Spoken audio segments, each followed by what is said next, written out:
ကျွန်တော်တို့ကဒါမဲ့ကျွန်တော်တို့ဒီရခိုင်အမျိုးသားအဖွဲ့ချုပ်ပေါ့ရခိုင်တက်တော်ပေါ့အခုကျွန်တော်နာမည်ပြောင်းလိုက်ပြီရခိုင်တက်မတော်လို့မခေါ်တော့ဘူးပြောပြီးပြီလားတော့မသိဘူးမပြောသေးဘူးလားခဏနေမှပြောပြမယ်အဲ့ဒီရခိုင်အမျိုးသားအဖွဲ့ချုပ်ရဲ့ policy ကတော့ကျွန်တော်တို့ခွဲထွက်မယ်လို့ဘယ်တော့မှမပြောသေးဘူးကျွန်တော်တို့ကကျွန်တော်တို့ရဲ့ပဂတိအနေထားနဲ့ကျွန်တော်တို့လိုလားတဲ့နိုင်ငံရေးဆန္ဒကိုပဲကျွန်တော်တို့ပြောတာဖြစ်တယ်တကယ်ရခိုင်ပြည်ရဲ့ကံကြမ္မာကိုဆုံးဖြတ်ရမှာကရခိုင်လူထုပဲဖြစ်တယ်ဒါမဲ့ဥမာလူထုရဲ့ opinion ဆိုတာကတော့အဲ့ဒီလူထုကိုဥဆောင်တဲ့နိုင်ငံရေးသမားတွေပေါ်မှာလည်းမူတည်တာလည်းဟုတ်တယ်ဒါဟာနှစ်ဖက်ကြားမှာဟောလေနော်ဒါဖြစ်နေတာဟာတခုတော့ကျွန်တော်တို့ဖော်ဆောင်ရမှာပဲအကောင်းဆုံးကတော့ဒီ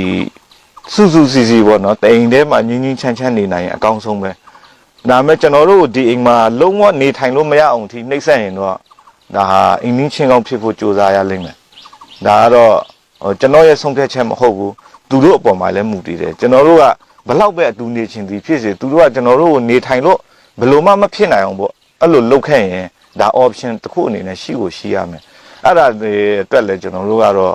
ဘယ်လိုပြောရမလဲအာနာနေလို့မဖြစ်ဘူးသူကကိုယ့်အတော်တေအောင်တက်တော့မယ်ကိုကအာနာနေရင်တော့ကျွန်တော်တို့ကလူမဖြစ်သင့်တော့ဘူးအဲ့လိုမျိုးပဲ